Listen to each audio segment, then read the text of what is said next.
Ars e Clio.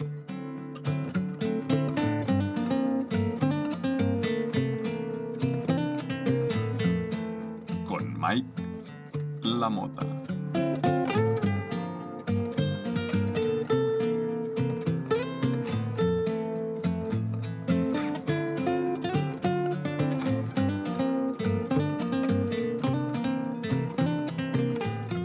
Muy buenas, bienvenidos y bienvenidas a este noveno capítulo de Ars e Clio. Vamos a ver la primera quincena de mayo y a juzgar por el guión que tengo preparado, me parece que esta vez va a ser un poquito más corto.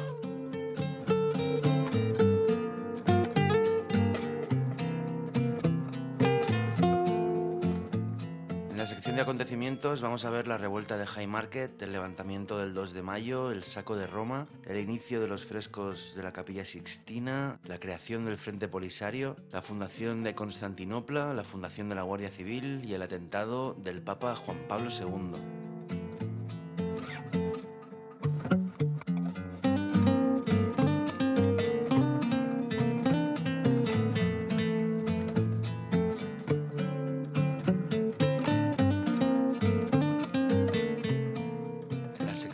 De nacimientos vamos a ver las figuras de Antonio Maura, de Inocencio X, de Sigmund Freud, de David Hume, de Evita Perón, de Robert Johnson, de Benito Pérez Galdós, de Justiniano I, de Camilo José Cela y de Homer Simpson.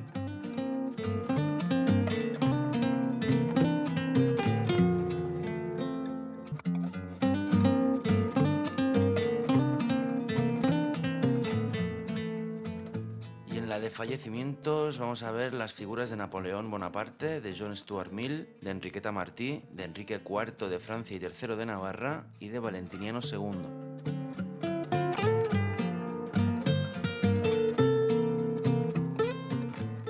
Así que sin más dilación, allá que nos vamos.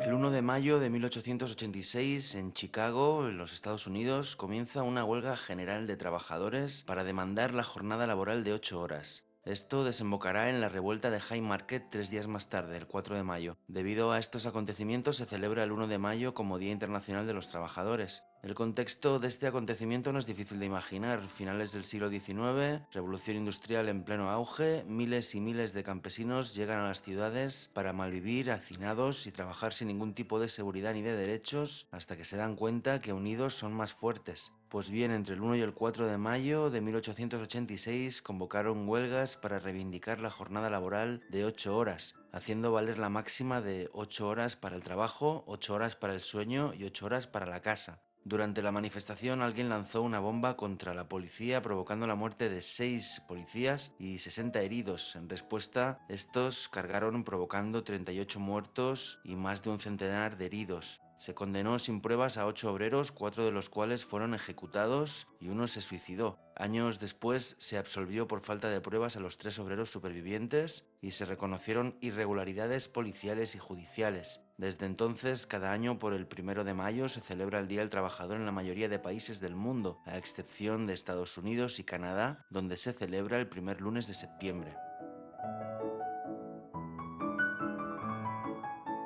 El 2 de mayo de 1808, en Madrid, tiene lugar el levantamiento, conocido como del 2 de mayo, contra las tropas napoleónicas, dando inicio así a la Guerra de Independencia española. Para el 2 de mayo ya solo quedaba en el Palacio Real de Madrid un miembro de la familia real, el infante Francisco de Paula, ya que, como vimos en otros capítulos, tanto Carlos IV como Fernando VII habían abdicado al trono en favor de Napoleón Bonaparte. Cuando los franceses quisieron llevarse al infante Francisco de Paula, la gente abarrotó las inmediaciones del palacio, provocando una represión de las tropas napoleónicas y la consiguiente revuelta popular. Huelga decir que más que un espíritu monárquico y pro-borbónico, que también, lo que sucedió fue más un rapto patriotista por la ocupación de la península por parte de ejércitos extranjeros. En adelante se inició la Guerra de Independencia, que se alargaría en el tiempo hasta 1814. Un Un 2 de mayo de 1853 nace Antonio Maura, político mallorquín. El siglo XIX en la península ibérica conviene estudiarlo con detenimiento y no es ese el espíritu de este programa. Así que, en resumidas cuentas, después de varias formas de gobierno distintas que duraban muy poco, véase la guerra de independencia de la que hablábamos hace un momento, el absolutismo, las guerras carlistas, la regencia de María Cristina, el reinado de Isabel II, el sexenio revolucionario, el reinado de Amadeo I de Saboya, la Primera República, la dictadura de Serrano, todo ello en menos de 70 años, por fin en el último cuarto de siglo se produjo la reinstauración borbónica en la figura de Alfonso XII, hijo de Isabel II. Su reinado se conoce por la instauración de un sistema bipartidista según el cual, y bajo la atenta mirada del rey, un partido conservador y otro progresista se pasaban cada cierto tiempo el control del gobierno. ¿Les suena de algo? Pues bien, Antonio Maura fue el artífice del Pacto del Prado mediante el cual se organizó este trapicheo y el cabecilla del Partido Liberal frente a Mateo Sagasta, cabecilla del Partido Progresista. Fallece un 2 de mayo de 1519 Leonardo da Vinci, polímata italiano del Renacimiento que ya vimos en otros capítulos. El 3 de mayo de 1481 fallece Mehmed II, sultán otomano. También hemos hablado de él. El 5 de mayo de 1818 nace Karl Marx, pensador, sociólogo, filósofo y economista alemán, del que también hablamos en anteriores capítulos. Y un 5 de mayo de 1821 fallece Napoleón Bonaparte, militar y emperador francés. Como ya dije en otro capítulo, la Revolución Francesa nació con la idea de, entre otras cosas, quitarse de encima a los reyes y terminó elevando al trono como emperador a Napoleón. Este era un corso, es decir, nacido en la isla de Córcega, que se distinguió en el ejército gracias a sus manifiestas dotes de liderazgo e ingenio militar. Después del Directorio, la última de las fases por la que pasó la revolución, ya nadie sabía muy bien qué hacer después de haber deshecho y vuelto a rehacer tantas veces las normas, así que Napoleón, que gozaba de mucha popularidad en aquel momento, se trasladó de Egipto, donde estaba luchando contra los mamelucos, a París para coronarse a él mismo como emperador. No pidió al Papa que lo coronara, como venía pasando en los últimos siglos, cosa que daba a entender sus intenciones. Las guerras napoleónicas cambiaron por completo la cara de Europa y marcaron la tendencia nacionalista que se dio a lo largo del siglo XIX. Lástima no poderme extender mucho más, pero sin la figura de Napoleón, la historia de Europa habría podido ser muy distinta.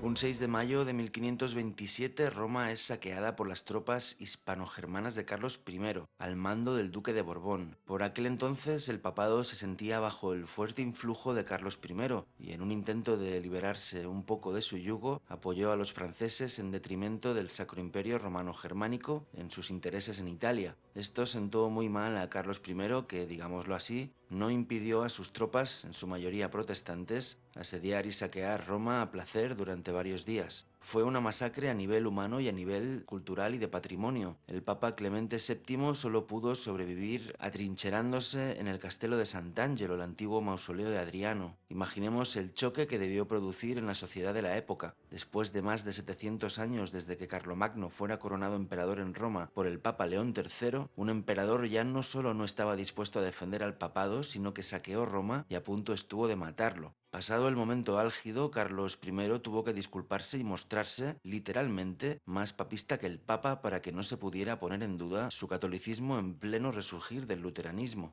Una de las consecuencias más interesantes del saco de Roma fue la implantación del Renacimiento italiano en los territorios de la monarquía hispánica. Un ejemplo claro es la Catedral de Segovia, que se había empezado a construir en 1525 en un estilo gótico claramente medieval y se terminó de construir en estilo renacentista. ¿Por qué? Pues porque Carlos I necesitaba demostrar que seguía siendo católico como el que más, aunque hubiera saqueado Roma por motivos políticos. Así que pidió a sus arquitectos que dejaran de construir en estilo medieval y lo hicieran en el estilo de los papas, es decir, el renacentista. Así es como podemos saber el año y el motivo de llegada del Renacimiento a Hispania, el saco de Roma de 1527. Un 6 de mayo de 1574 nace Inocencio X, papa italiano. Es conocido porque durante su papado se firmó la paz de Westfalia, la que ponía orden en aquella Europa devastada por la Guerra de los 30 años. emitió la bula Celo Domus Dei, en la que declaraba nulas todas aquellas cláusulas que a su juicio se oponían a los preceptos de la Iglesia y socavaban la fe, ya que teóricamente aquella paz dejaba en tablas la guerra entre católicos y protestantes, pero era evidente la pérdida de influencia y territorio de la Iglesia católica. Es muy conocido por un retrato de Diego Velázquez impresionante que está en el Museo del Prado y que recomiendo mucho. Dicen que el Papa, cuando vio el retrato que Velázquez le había hecho, exclamó "troppo vero", es decir, demasiado real, porque realmente tiene cara de mala persona en ese cuadro. El 6 de mayo de 1856 nace Sigmund Freud, médico y filósofo austriaco, padre del psicoanálisis. El psicoanálisis tiene como objetivo la investigación y el tratamiento de los problemas emocionales desde el punto de vista de la infancia de la persona, la interpretación de los sueños, los actos fallidos y la técnica de asociación libre, entre otras. Es por eso que para los psicoanalistas todo está en la infancia y en la relación que tuvimos con nuestros progenitores. Como también da mucha importancia a la interpretación de los sueños, dio lugar incluso a un movimiento artístico como fue el surrealismo, cuyos máximos exponentes pudieron ser Dalí, Buñuel o Frida Kahlo.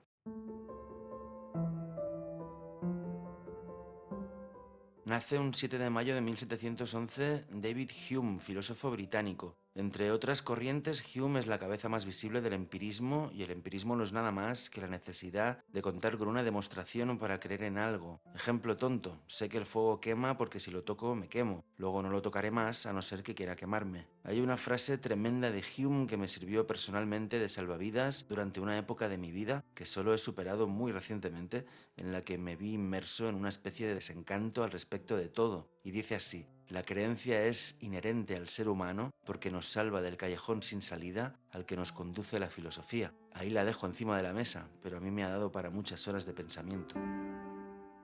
El 7 de mayo de 1919 nace Eva Duarte de Perón, actriz y política argentina. El peronismo, según se coge de un pie o de otro ideológicamente hablando, se ve desde un prisma u otro. Se le llamó también populismo, término que en un inicio no significaba lo que hoy, sino que sus seguidores buscaban, en el marco de la socialdemocracia, la ayuda a las clases menos pudientes de la sociedad. Evita se casó con Juan Domingo Perón y así llegó a hacerse tremendamente conocida y querida por su dedicación a los demás. Consiguió el voto femenino y se significó muy activamente por los derechos de las mujeres. Fue muy reconocida y querida en el mundo del movimiento obrero.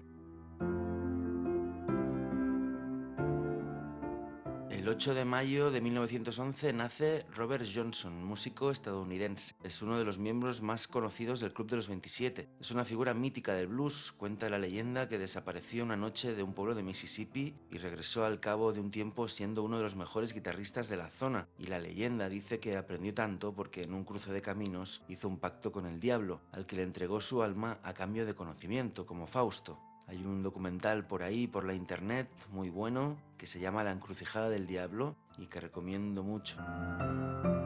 Un 8 de mayo de 1873 fallece John Stuart Mill, filósofo empirista británico. Fue defensor del utilitarismo de Jeremy Bentham y uno de los padres del liberalismo clásico. El utilitarismo consiste en producir la mayor felicidad posible al mayor número posible de personas. El liberalismo se basa en reivindicar la libertad del individuo por encima del control social y estatal ilimitado. Vamos, que a este señor no le gustaban ni los impuestos ni la seguridad social y hubiera estado muy en contra de las socialdemocracias que afloraron después de la Segunda Guerra Mundial. Pero con el tiempo y en sus últimos años parece ser que basculó, aunque fuera tímidamente, del liberalismo hacia algo que él llamaba socialismo liberal.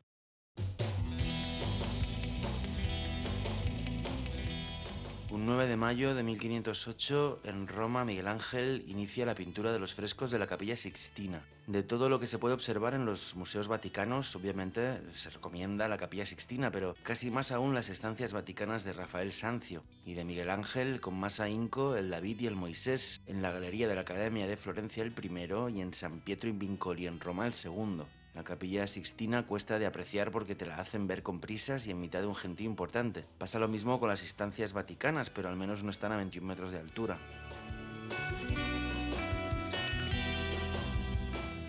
El 10 de mayo de 1973, en el Sáhara Occidental se crea el Frente Polisario, con origen en una organización nacionalista saharaui conocida como Movimiento Nacional de Liberación Saharaui. El Frente Polisario se constituyó formalmente en 1973 con la intención de lanzar una lucha armada contra la ocupación española que duró hasta 1975, cuando los españoles, con acuerdo a los tratados internacionales, abandonaron el territorio que fue rápidamente invadido por las naciones vecinas, Mauritania y Marruecos. El Frente Polisario libró una guerra para expulsar a los dos ejércitos, obligó a Mauritania a renunciar a su reclamo sobre el Sáhara Occidental en el 79 y continuó su campaña militar contra Marruecos hasta el cese el fuego del 1991, en espera de la celebración de un referéndum respaldado por la ONU que ha sido constantemente pospuesto desde entonces. En 2020, el Frente Polisario declaró terminado el alto el fuego y reanudó el conflicto armado.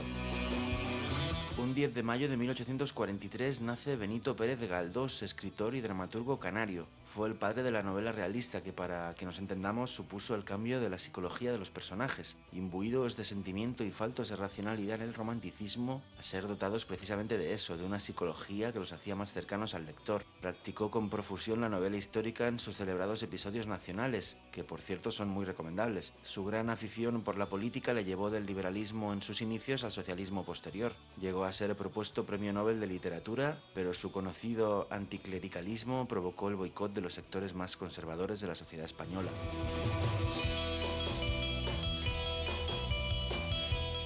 Un 11 de mayo del año 330, la ciudad de Bizancio es renombrada como Nueva Roma durante una ceremonia de dedicación. Sin embargo, se continuará conociendo más popularmente como Constantinópolis. Quiere entonces la tradición que Constantino fundará la ciudad que había de ser la nueva capital del Imperio Romano un 11 de mayo del año 330. Bizancio era una pequeña polis griega del siglo VII a.C., construida en el punto donde se unen Asia y Europa, entre el Cuerno de Oro y el Mar de Mármara. Con la partición del Imperio Romano en dos de Teodosio el Grande, el Imperio Occidental tendrá su capital en Mediolanum, actual Milán, y el Imperio Oriental en Constantinópolis. Con el correr del tiempo, el Imperio Occidental caerá ante el avance de los conocidos como pueblos bárbaros, y el Imperio Oriental aguantará hasta 1453, año en el que caerá ante el avance de los turcos otomanos. La cuestión es que para diferenciar los imperios occidental y oriental, a este último hemos convenido en llamarlo Imperio Bizantino, pero a ellos mismos se llamaban romanos igual que los occidentales del siglo III. Un 11 de mayo del año 482 nace Justiniano I, emperador bizantino, entre el 527 y el 565. Fue el más importante, con el permiso de Heraclio, de los emperadores del mal llamado Imperio Bizantino. Durante su reinado se levantó Santa Sofía, se redactó el Corpus Juris Civilis, que es la base del derecho romano que se ha hecho servir posteriormente, y se llevó a cabo la Recuperatio Imperii, recuperando a manos de su general Belisario la antigua provincia romana de África a los vándalos, la península itálica a los ostrogodos, Dalmacia, Sicilia, y recuperando el suroeste de Hispania a los visigodos e incluyéndolo en el imperio como la provincia de Hispania. Un 11 de mayo de 1916 nace Camilo José Cela, novelista, periodista, ensayista y editor de revistas literarias gallego. Su obra más conocida probablemente sea La Colmena, de 1951. No fue publicada en España hasta 1955 por cuestiones de censura, pero vamos, no vayan a creer que Camilo José Cela era ningún revolucionario, ya que finalmente se pudo publicar gracias a su amistad con el mismísimo Manuel Fraga. Con todo, intenta hacer una crítica de la sociedad española de la posguerra, ya que la novela está ambientada en el 42, pero sin mojarse demasiado. Aún así, a mí no me desagradó leerla. Como anécdota, el 12 de mayo de 1956 es la fecha de nacimiento de Homer Simpson, el célebre protagonista ficticio de la serie de animación estadounidense Los Simpson. Y un 12 de mayo de 1913 fallece Enriqueta Martí, asesina en serie catalana. Espeluznante la historia de Enriqueta Martí, también conocida como la vampiresa del Raval o la vampiresa de Barcelona. Por lo visto había ejercido la prostitución en la Barcelona de finales del siglo XIX y también era conocida por ser curandera. Pero cuidado, una curandera que vendía ungüentos hechos con piel, pelo, grasa, sangre y huesos de niños. Por lo visto los secuestraba, los prostituía, los descuartizaba y elaboraba con sus restos dichos ungüentos. O sea que no solo los mataba, sino que previamente los había obligado a prostituirse. Solo se le pudo imputar el secuestro de una niña llamada Teresa Guitart, que fue encontrada en su domicilio y puesta en libertad, pero se hallaron, como digo, botes con conservas de restos humanos de niños. Apareció muerta en su celda, se dice que a mano de sus compañeras, ordenadas por un personaje influyente de la ciudad que habría solicitado los servicios de Enriqueta como proxeneta de niños, ya que ella había amenazado con dar a conocer los nombres de sus clientes, que por si alguien tenía alguna duda eran personajes pudientes de la ciudad. Casi nada la historia. Un 13 de mayo de 1844 en España, la reina Isabel II funda por Real Decreto la Guardia Civil, cuerpo policial que se creó para mantener a raya las sublevaciones campesinas de corte mayoritariamente anarquista de la Andalucía de la época. El 13 de mayo de 1981, en la Plaza de San Pedro, en la Ciudad del Vaticano, el terrorista turco Mehmet Ali Agca atenta contra el Papa Juan Pablo II. Nunca se ha sabido con seguridad por qué Mehmet Ali Agca quiso asesinar al Papa, pero siempre se ha especulado con que fue cosa de la KGB, el cuerpo policial de la antigua Unión Soviética, ya que este había dado apoyo visible al sindicato Solidaridad, el primer sindicato libre del bloque del Este, es decir, que no estaba controlado por la propia Unión Soviética. Es algo que, ya digo, nunca se ha demostrado. Por lo visto también el propio Mehmet dijo ser miembro del Frente Popular para la Liberación de Palestina, pero estos negaron cualquier vínculo con él. El Papa recibió en la plaza de San Pedro 3 tiros a bocajarro, causa de los cuales perdió una gran cantidad de sangre y tuvo que ser hospitalizado. Al poco tiempo visitó al homicida en la cárcel y lo perdonó. En el año 2010 fue puesto en libertad.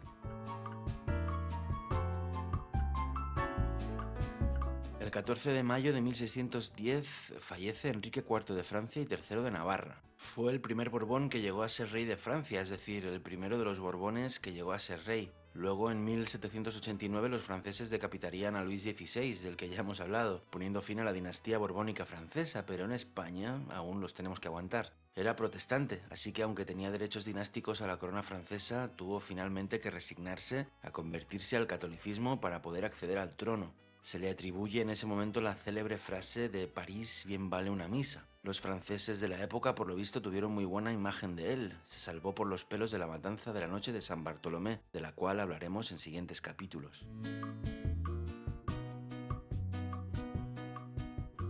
Y para terminar, el 15 de mayo del año 392 fallece Valentiniano II, emperador romano de Occidente entre el 375 y el 392. Teodosio el Grande, el que hizo del cristianismo la religión oficial del imperio y del que hace un ratito les decía que dividió el imperio en dos partes, lo colocó como emperador en Occidente, aunque nunca fue nada más que un rey títere bajo la órbita de Teodosio. Este colocó a un militar germánico de nombre Arbogastes como regente de Valentiniano II, que cuando ascendió al trono no tenía más que 4 años. Mientras este se mantuvo a la sombra de Arbogastes, todo andó bien. Cuando se rebeló, casualmente apareció muerto en su casa de las Galias. A partir de ahí, Teodosio se dejó de paripés y asumió también la regencia del Imperio Romano de Occidente hasta su muerte, momento en que volvería a dividirlo para que ya nunca más volviera a estar unido entre sus dos hijos.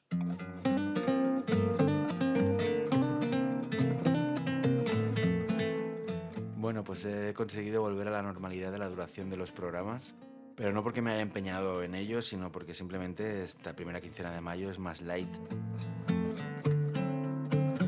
Como nadie me espera y no dependo de nadie para hacer estos programas, pues los hago tan largos o tan cortos como a mí me parece. Eso yo lo avisé desde el primer momento. Así que nada, espero que haya sido agradable la escucha, espero que haya alguien ahí como siempre y les veo en la siguiente quincena de mayo. Un saludo desde la Occitania.